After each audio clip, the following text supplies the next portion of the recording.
আমি পদ্মজা, পর্ব 52, লেখিকা ইলমা বেহরোজ। তোমাদের সঙ্গে রয়েছি আমি, প্রীতম। তো চলো, উইদাউট ওয়েস্টিং এনি টাইম শুরু করা যাক। ফরিনা তাড়াহুড়ো করে খোশ মেজাজে রান্না করছেন। সাহায্য করার মতো পাশে কেউ নেই। একাই দৌড়ে দৌড়ে সব করছেন। হাওলাদার বাড়িতে অতিথি এসে একদিন না থেকে যেতে পারে না। এতে নাকি গৃহস্থ বাড়ির অমঙ্গল হয়। তাই মজিদ লিখনকে থেকে যেতে জোর করেছেন। পদ্মজা নিজের ঘরে স্বামীর সেবায় ব্যস্ত। আমিরের ঘাড়ের চামড়া ফুলে গেছে, হাড়ে বিষের মতো যন্ত্রণা। বিপুল ডাক্তার ঔষধপত্র দিয়েছেন। পদজা অশ্রুসজল নয়নে আমিরের মুখের দিকে চেয়ে চুলে বিলি কেটে দিচ্ছে। অনেকক্ষণ স্বামীর যন্ত্রণা দেখেছে, সহ্য করতে হয়েছে। মাত্রই আমির চোখ বুজেছে। সে মনে মনে আল্লাহ তাআলার কাছে প্রার্থনা করছে দ্রুত যেন আমিরের ব্যথাটা সেরে যায়, নয়তো তাকে যেন দিয়ে দেয়। ঘাড়ের আহত অংশে পদজা আলতো করে ছুঁয়ে দেয়। নীল হয়ে আছে। লতিফা নীরবে পদজার পাশে এসে দাঁড়ালো। পদজা কারো উপস্থিতি টের পেয়ে জলদি চোখের জল মুছল। তারপর লতিফাকে দেখে বলল, লতুবাবু। লতিফা বলল, খাইবা না? খালাম্মা খাইতে ডাকতেছে। পদজা গম্ভীর কণ্ঠে বলল, আম্মা নিজের ছেলেকে কেন দেখতে আসেননি? খালাম্মাই লিখন ভাইজানের লাইকে রান্না ছিল। পদজা ক্ষিপ্ত হয়। নিজের ছেলেকে না দেখে উনি কিভাবে অতিথির জন্য ভোজ আয়োজন করছেন আমি কিছুতেই বুঝতে পারছি না। লতিফা নতজানু হয়ে দাঁড়িয়ে রইল। পদজা অনেকক্ষণ ক্ষিপ্ত নয়নে মেঝেতে চোখ নিবদ্ধ করে রাখল। এরপর আমিরকে এক ঝলক দেখে লতিফাকে বলল, তুমি যাও, আমি আসছি। লতিফা 2 পা এগোতেই পদজা ডেকে উঠল, লুতুবাবু। লুতু দাঁড়ালো। পদজা বলল, তুমি আমার উপর নজর রাখছিলে কেন? আর আমাকে না জিজ্ঞেস করে থাপ্পড়ের কথাই বা কেন বলেছ ওনাকে? লতিফার কোনো প্রতিক্রিয়া নেই। সে নত হয়ে ঠায় দাঁড়িয়ে আছে। পদজা আরো 2 বার প্রশ্ন করেও কোনো জবাব পেল না। তাই বলল, নিষেধাজ্ঞা আছে নাকি? এবার লতিফা হ্যাঁ সূচক মাথা নাড়ালো। সে কিছু একটা ভাবল। এরপর মুখ তুলে দেখল পদজা তার দিকে তীক্ষ্ণ চোখে তাকিয়ে আছে। লতিফা অপ্রতিভ হয়ে ওঠে। বলে, আমি যাই, নইলে খালাম্মাই চেতব। পদজার উত্তরের আশায় থাকেনি লতিফা। তড়িঘড়ি করে চলে যায়। পদজা ভ্রুকুটি করে দরজার বাইরে তাকিয়ে থাকে। প্রতিটি প্রশ্ন যেন আলাদা আলাদা, অথচ তার মনে হয় সব প্রশ্নের এক উত্তর, এক যোগসূত্র। এখন সেসব ভাবার সময় নয়। আমিরের প্রতি যত্নশীল হওয়া উচিত। পদজা আমিরের কপাল ছুঁয়ে তাপমাত্রা অনুমান করে। ভীষণ গরম। জ্বর উঠছে নাকি? লিখন মৃদুলের আড্ডা জমে উঠেছে। দুজন জমিয়ে আড্ডা দিচ্ছে। লিখনের নায়িকা 3 দিন আগে ঘাট থেকে পিছলে নদীতে পড়ে গেছে। সাঁতার জানে না, তাই প্রচুর পানি খেয়েছে। সেই সাথে পা মচকে গেছে। কোমরেও ব্যথা পেয়েছে। এই কথা শুনে মৃদুল হাসতে হাসতে চেয়ার থেকে পড়ে যাচ্ছিল। পূর্ণা দূর থেকে কটমট করে মৃদুলের দিকে তাকিয়ে আছে। কত অসভ্য এই লোক! মানুষের আঘাতের কথা শুনে হাসে। তার গা জ্বলে যাচ্ছে মৃদুলের হাহা করে হাসা দেখে। লিখন আরও জানালো, সে এবং তার দল গত 3 দিন নায়িকা ছাড়া দৃশ্যগুলোর শুটিং করেছে।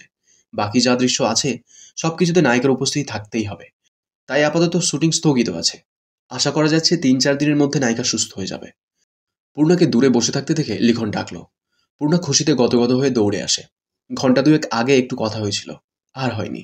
লিখন প্রশ্ন করল, ভেতরের অবস্থা কেমন? আমির হাওলাদার আগের চেয়ে কিছুটা ভালো অনুভব করছেন? ঘুমাচ্ছে দেখে এলাম। আপা আশেপাশে। তোমার আপা পাশে থাকলে আর কি লাগে? লিখনের কণ্ঠটা দারুণ শোনায়।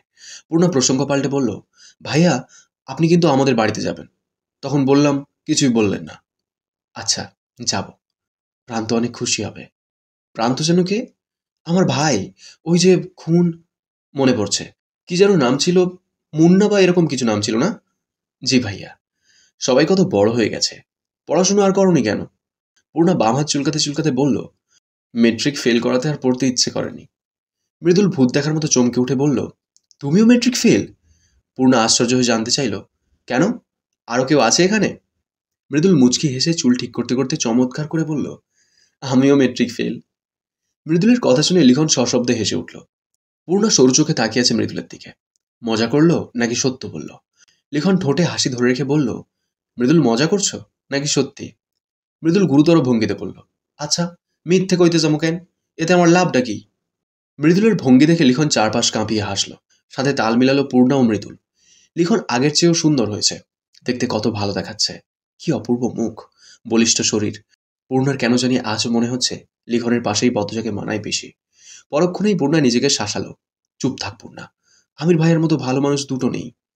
আপার জন্য উনিই সেরা। তবুও মন বোঝে না। হয়তো সৌন্দর্যের মিলটার জন্যই লিখন পদ্মজা দুটি নাম তার ভাবনায় একসাথে জোড়া লেগে যায়। অথচ বিবেক দিয়ে ভাবলে মনে হয় আমিরের জায়গা কেউ নিতে পারবে না। কেউ না। সে অনন্য। হাসি খুশি মুহূর্তে উবে যায় খলিলের কর্কশ কণ্ঠে। বেহায়া বেলাজা সেড়ি, পরপুরুষের সামনে কেমনি দাঁত মেলায় হাসতাছে। ঘরে বাপ মা না থাকলে এমনই হয়। এই সেরি, ঘরে যাও। লিখন মৃদুলের সামনে এভাবে কটু কথা শুনে পূর্ণার বুক ফেটে কান্না আসে। সে এক পলকে লিখন মৃদুলকে দেখে আলো ঘরের ভেতর চলে যায়। লিখন মৃদুল হতভম্ব। খলিলের মাথায় হাতে ব্যান্ডেজ, নাকের নিচের চামড়া উঠে গেছে, মাংস দেখা যাচ্ছে, তবুও তেজ কমে না। তিনি পূর্ণাকে উদ্দেশ্য করে বলছেন, মাটা মইরা যাওয়ার পর থেকে এই সেরি দস্যি হইয়া গেছে। এত বড় সেরি বুড়া হইতেছে, বড় বইনে বিয়া দেয় না, কোন দিন কোন কাম ঘটায় আল্লাহ জানে। তা লিখন, দুপুরে খাবার খাইছো? লিখনের ইচ্ছে হচ্ছে না এই কুৎসিত ভাবনার লোকটার জবাব দিতে। যেহেতু সেই বাড়ির অতিথি, তাই মনের কথা শুনতে পারল না। বলল, জি না। মৃদুল খলিলকে উপেক্ষা করে আলোক ঘরে ঢুকে পড়ে। পূর্ণা আলোক ঘরের পিছনের বারান্দায় এসে দাঁড়ায়। মৃদুল পিছনে এসে দাঁড়ালো, কোমল স্বরে বলল, খালুর কথায় কষ্ট পাইছো? পূর্ণা মৃদুলের দিকে না তাকিয়ে জবাব দিল, আপনি কারো কষ্টের কথা ভাবেন দেখে ভালো লাগলো। সব সময় তারা কথা কেন কও? আমি যদি আগে জানতাম তোমার কালি কইলে তোমার এত কষ্ট হয়, আমি কইতামই না। পূর্ণা তাকালো। পূর্ণার দৃষ্টি দেখে মৃদুলের মন কেমন করে উঠল। এই দৃষ্টির নাম বোধ হয় মন কেমন করা দৃষ্টি। পূর্ণা নির্লিপ্ত ভঙ্গিতে বলল, মাপ চাইছেন? মৃদুলের জোড়া ভ্রু কুঁচকে আসে। দুই পা পিছিয়ে যেয়ে বলল, জীবনেও না। পদজা ক্ষুধার্ত বাঘিনীর মতো রান্নাঘরে ঢুকে ফরিনাকে বলল, আমা, কি হয়েছে আপনার? ফরিনা প্রবল বিস্ময় জানতে চাইলেন, কেন, কি হইব আমার? ফরিনার ব্যবহারে পদজা খুব অবাক। সে কিঞ্চিত হা হয়ে তাকিয়ে রইল। ফরিনা নিশ্চিন্ত মনে চুলা থেকে পাতিল নামালেন। তারপর বললেন, ও পদ্মজা, মগার একটু কইবা লিখন মৃদুলের ডাইকা আনতে। লিখন ছেড়াটা কখন আইছে, এখনো খায় নাই। পদজার ঘাঁটালো না ফরিনাকে। সে বুঝে গেছে কোনো জবাব পাবে না। সদর ঘরে পার হতেই সদর দরজায় মৃদুল এবং লিখনের দেখা পেল। পদজা চট করে আঁচল দিয়ে মাথা ঢেকে নিল। তারপর বলল, আপনারা এখানে এসে বসুন, আম্মা আপনাদেরই খোঁজ করছিলেন। কথা শেষ হতেই পদ্মজা সদর ঘর ছেড়ে রান্নাঘরে চলে গেল। লিখন আবিষ্ট হয়ে সেদিকে তাকিয়ে আছে। সেই পুরনো দিনের মতোই তার স্বপ্নের প্রেয়সী একচুটে পালিয়ে বেড়ায়। পার্থক্য শুধু এটাই, আগে লজ্জায় পালাতো, এখন অস্বস্তিতে। লিখন গোপনে দীর্ঘশ্বাস ছাড়ল। পদ্মজাকে এক ঝলক দেখার জন্য এই বাড়িতে সে পা দিয়েছে। যাকে ভালোবাসে তার স্বামীর বাড়িতে আসা কতটা কষ্টের, তা শুধু তার মতো অভাগারাই জানে। মৃদুল লিখনের দৃষ্টি খেয়াল করে কিছু একটা আন্দাজ করে বলল, পদ্মজা ভাবিকে চিনেন? চিনব না কেন? লিখন থেমে গেল। সে নিজের অজান্তেই কি বলে দিচ্ছিল। হেসে বলল, এত সব জেনে কি হবে, আসো গিয়ে বসি। তারপর বলো, কখনো প্রেমে পড়েছ? না মনে হয়, উদাসীন হয়ে বলল মৃদুল। নিশ্চিত হয়ে বলো। মৃদুল ভাবল কোন নারীর প্রতি তার আকর্ষণ বেশি কাজ করেছে। উত্তর পেয়েও গেল। সকালেই সে পূর্ণার মধ্যে অদ্ভুত কিছু পেয়েছে, অজানা অনুভূতি অনুভব করেছে। এটা কি প্রেম? মৃদুল নিশ্চিত নয়। তাই সে বলল, না, পড়ি নাই। আচ্ছা সেসব বাদ, বিয়ে করছো কবে সেটা বলো। হুট করে একদিন। আমার ইচ্ছে আমি হুট করে একদিন বিয়ে করে আম্মারে চমকে দেব। লিখন সশব্দে হাসল, বলল, জানো মৃদুল, মানুষের সব চাওয়া পূরণ হয় না। প্রতিটি মানুষের জীবনের কোনো না কোনো পাশে অপূর্ণতা থাকে। তাহলে বলছেন আমার এই ইচ্ছে পূর্ণ হইব না? না, তা বলছি না। হুট করে বিয়ে করে ফেলা আর কেমন অসম্ভব কাজ। মেয়ে রাজি থাকলেই হলো। মেয়ে বেঁকে গেলে কিন্তু কিচ্ছা খতম। লিখন আবার সশব্দে হাসল। মৃদুল অকারণে তাল মিলিয়ে হাসে আর ভাবে, একটা মানুষ এত হাসতে পারে কিভাবে? এত সুখী লিখন চাও?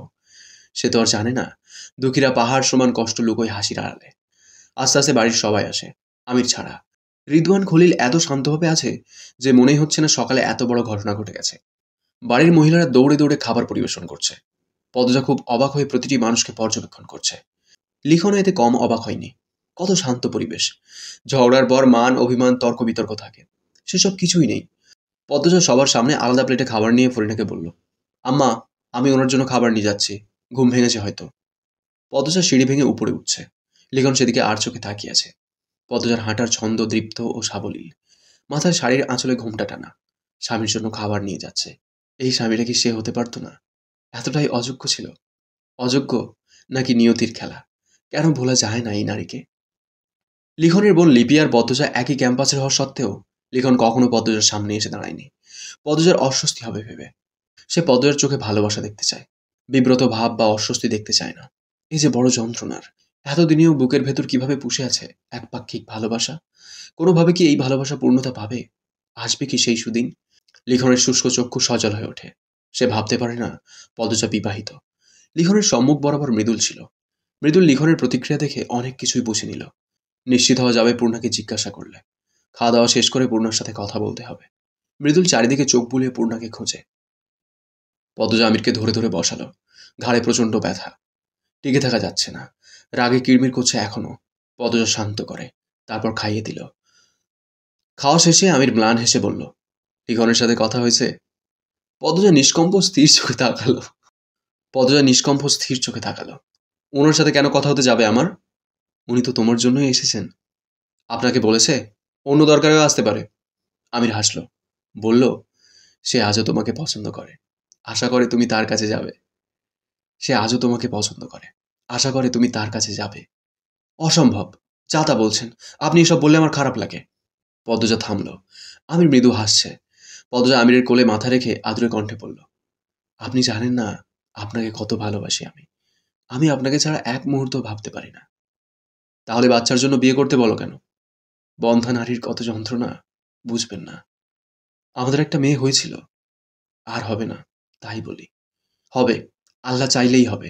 তাছাড়া আমার কাছে তো ফুটফুটে একটা বই আছে, আর কি লাগে? পদ্মজা আমিরের কোল থেকে মাথা তুলে বসে, তারপর চিরুনি দিয়ে আমিরের চুল আঁচড়ে দিয়ে বলল, চুলগুলো বড় হয়েছে অনেক। আচ্ছা, এদিকে আসো। আমির পদ্মজাকে এক হাতে টান দিতে গিয়ে ঘাড়ে চাপ খেয়ে আহা করে উঠল। পদ্মজা ব্যস্ত হয়ে পড়ে, খুব লেগেছে? আমি নিয়ন্ত্রণ হারিয়ে ফেলেছিলাম। কেন এমন করেন আপনি? চারপাশ অনেকটা ফর্সা হয়েছে। দুপুরের সূর্যটা একটু দেখা যাচ্ছে, তাও তেজ নেই। কিছুক্ষণ পর আবার ডুবেও যাবে। পূর্ণা লবণ দিয়ে টক বড়ই খাচ্ছে, দেখে মনে হচ্ছে অমৃত খাচ্ছে। মৃদুল পূর্ণার পাশে এসে বসল। পূর্ণা চমকে ওঠে, মৃদুলকে দেখে বুকে থুতু দেয়। তারপর বাজখাই কণ্ঠে বলল, হুট করে এভাবে কেউ আসে? আর কথা কইও না, তোমার সারা দুনিয়া খুঁজতে খুঁজতে হয়রান হয়ে গেছি। মাত্র মগা কইল তুমি নাকি সাদে। কেন? আমাকে খুঁজছেন কেন? এমনি খ্যাট খ্যাট কইরা কথা কইতেছো কেন? একটু ভালো কথা হয় না মুখ দিয়ে? পূর্ণ একটু নড়ে চড়ে বসলো, তারপর হেসে বলল, দুঃখিত, এবার বলুন কি দরকার? ব্যক্তিগত প্রশ্ন করতাম আর কি। আমার ব্যক্তিগত কোনো তথ্য নেই। তোমার না, তোমার বড় বইনের, পদ্মজা ভাবির। পূর্ণা উৎসুক হয়ে তাকালো। মৃদুল উসখুস করতে করতে বলল, পদ্মজা ভাবি আর লিখন ভাইয়ের মধ্যে কি কোনো সম্পর্ক ছিল? পূর্ণা জোরে নিঃশ্বাস ছাড়ল। তার ভাব দেখে মনে হচ্ছে মৃদুল কোনো ফালতু প্রশ্ন করেছে। এরপর নির্বিকার কণ্ঠে বলল, না, তবে লিখন ভাই আপারে পছন্দ করত। আপার সাথে ভাইয়ের বিয়েটা কেমনে হয়েছে জানেন? আমির ভাইয়ের কথা বলছো? আমার আপার কি আর কোথাও বিয়ে হয়েছে? সোজা উত্তর দিতে পারো না? তারপর বলো। ওই ঘটনাটা না হলে হয়তো লিখন ভাইয়ের সাথেই আবার বিয়েটা হতো, কিন্তু হয়নি, এতটুকুই। লিখন ভাইরে দেখলে মনে হয় তাদের মধ্যে কোনো গভীর সম্পর্ক ছিল, তারপর বিচ্ছেদ হয়ে গেছে। ভাই অনেক ভালোবাসতে পারে। পূর্ণা বড়ই খাচ্ছে তৃপ্তি করে। মৃদুল বিরক্তি নিয়ে অনেকক্ষণ পূর্ণার দিকে তাকিয়ে থাকে। এরপর উঠে দূরে গিয়ে দাঁড়ায়। চারপাশ দেখে। পূর্ণা বাঁকা চোখে মৃদুলকে পা থেকে মাথা পর্যন্ত পরখ করে নেয়। মৃদুলের উপস্থিতি তার হৃদস্পন্দন বাড়িয়ে দেয়। বুক হাঁপড়ের মতো ওঠানামা করে, কিন্তু তা প্রকাশ করার সাহস হয় না। পূর্ণা আরেকটা বড়ই হাতে নিল। তখন মৃদুল ডাকলো, বেআইন। পূর্ণা তাকায়। মৃদুল ঝুঁকে ছাদের মেঝেতে কিছু দেখছে। পূর্ণা উৎসুক হয়ে সেদিকে এগিয়ে যায়। মৃদুল আঙুল দিয়ে দেখিয়ে বলল, রক্ত না? পূর্ণা মৃদুলের মতো ঝুঁকে ভালো করে খেয়াল করলো, তারপর বিস্ফোরিত কণ্ঠে বলল, তাই তো। মানুষের রক্ত না পশুর রক্ত? নিশ্চিত হইতাম কেমনে? পশুর রক্ত এখানে আসবে কেন? মানুষের রক্তই কেন আসবে? তাই তো। দুইজন চিন্তিত হয়ে ভাবতে থাকলো। পূর্ণা বলল, মনে হয় কোনো পাখির শিকার হয়েছে, আর রক্তাক্ত অবস্থায় এখানে এসে পড়েছে। তাহলে মরা পাখিটা কই? ধরুন আহত হয়েছে, কিন্তু মরেনি, এরপর চলে গেছে। সন্ধ্যা রাত। জোনাকি পোকারা ছুটে বেড়াচ্ছে। ঠান্ডা বাতাস। সেই বাতাসে পাতলা শার্ট পরে লিখন নারিকেল গাছের নিচে দাঁড়িয়ে আছে। জোনাকি পোকা দেখছে। মাঝে মধ্যে অন্দরমহলের দিকে তাকিয়ে কাউকে চোখ দুটি খুঁজছে। সেদিন হেমলতা ফিরিয়ে দেওয়ার পর সারা রাত বাড়ি ফেরেনি সে। খেতে বসেছিল, আকাশ কাঁপিয়ে কেঁদেছে। কেউ শোনেনি। স্বপ্ন ভেঙে যাওয়ার মতো কষ্ট দুটো নেই। স্বপ্নে সাজানো সংসার ভেঙে চুরমার হওয়ার দিন ছিল সেদিন। একসময় ইচ্ছে হয়েছিল পদজাকে তুলে নিয়ে পালাতে, কিন্তু বিবেক সাড়া দেয়নি। পরদিন সকালে উঠেই মা বাবাকে নিয়ে ঢাকার উদ্দেশ্যে যাত্রা শুরু করে। প্রতিটা মুহূর্তে আফসোস হয়, শুরুতে কেন হেমলতার কাছে প্রস্তাব দিতে পারল না সে। পরবর্তী কয়েকটা মাস ঘোরের মধ্যে কেটেছে। সিনেমা জগৎ থেকে সম্পূর্ণ বিচ্ছিন্ন ছিল। এরপর জীবনের গতিটা স্বাভাবিক হয়েছে ঠিকই, কিন্তু মন তো ভেঙে গুড়িয়ে গেছে। আজ জোড়া লাগেনি। পদ্মজা কি কখনো জানবে ঢাকায় কতবার পদ্মজার পিছু নিয়ে এসেছে? জানবে কি তার ভালোবাসার গভীরতা? লিখন আনমনে হেসে উঠল। চোখে জল, ঠোঁটে হাসি। এ হাসি সুখের নয়, যন্ত্রণার। পূর্ণা অন্তর্মহলে আসেনি। পদ্মজা ভীষণ রেগে আছে। আলোকঘরের বারান্দায় সারাক্ষণ কি করে এই মেয়ে? এর আগেও যখন পারিজাতার পেটে ছিল, পূর্ণ এই বাড়িতে অনেকদিন ছিল, তখনও মাঝ রাত অবধি আলোক ঘরের বারান্দায় বসে থাকত। পদ্মজা শাল গায়ে জড়িয়ে বেরিয়ে আসে অন্তর্মহল থেকে। সারাদিন পূর্ণার খোঁজ নেওয়া হয়নি, এখন ধরে ঘরে নিয়ে যাবে। নির্জন থমথমে পরিবেশ। তখন লিখনের কণ্ঠ ভেসে আসে, পদ্মজা। পদ্মজা কণ্ঠটি শোনা মাত্র ভেতর ভেতর কেঁপে ওঠে, অপ্রতিভ হয়ে ওঠে। একটা মানুষ কেন তাকে এত বছর মনে রাখবে? কেন অনুচিত আশা করে বসে থাকবে? পদ্মজার রাগ হয়, অস্বস্তি হয়, কষ্টও হয়। প্রার্থনা করে এই মানুষটার জীবনে কেউ আসুক, এসে তার জীবনটা কানায় কানায় পূর্ণ করে দিক, ভুলিয়ে দিক অতীত। পদ্মজা স্বাভাবিক কণ্ঠে বলল, এভাবে রাতের বেলা ডাকবেন না। পদ্মজা লিখনকে উপেক্ষা করে 2 পা এগিয়ে যায়। জীবন থেকে তো সরেই গিয়েছ, আমি তোমাকে বিব্রত করতে চাই না, তাই সুযোগ থাকা সত্ত্বেও সামনে আসিনি। আজ যখন এসেই পড়েছি, কয়েক হাত দূরে থেকেই একটু কথা বললে কি খুব বড় দোষ হয়ে যাবে? লিখনের করুণ কণ্ঠ শুনে দাঁড়িয়ে পড়ে পদ্মজা। লিখন হাসল, সুরগুলি যেন ফিরে এসে প্রাণে মৃদু গুঞ্জন শুরু করে দিয়েছে। পদ্মজার উপস্থিতি এভাবে কাঁপন ধরাচ্ছে কেন? আজকের এই সময়টা সুন্দর, ভারী সুন্দর। শেষের দিকের ভয়েসটা একটু আলাদা মনে হতে পারে, কারণ আমি পুরো পুরো যে ভয়েসটা সেটা রাতে রেকর্ড করেছিলাম। পাশে একটা পোকা এসে ডাকছিল, তো আমি ভাবছিলাম যে আমি জেগে আছি, ও জেগে আছে, তো থাক, কোনো সমস্যা নেই। কিন্তু এখন শুনছি ওর বিকট একটা শব্দ আসছে ওর, আর মানে সে শব্দ শুনলে মাথা যন্ত্রণা করবে। তাই বাধ্য হয়ে মানে এখনই আমি প্যাচ করলাম একটা ভয়েস দিয়ে। তো একটু মানিয়ে নিও। Thank you so much. আর পরবর্তী পর্বগুলো খুব শীঘ্রই চলে আসবে এই চ্যানেলে, তাই চ্যানেলটাকে সাবস্ক্রাইব করতে ভুলো না কিন্তু। দেখা হচ্ছে খুব তাড়াতাড়ি। ততক্ষণ সুস্থ থেকো, ভালো থেকো। Thank you.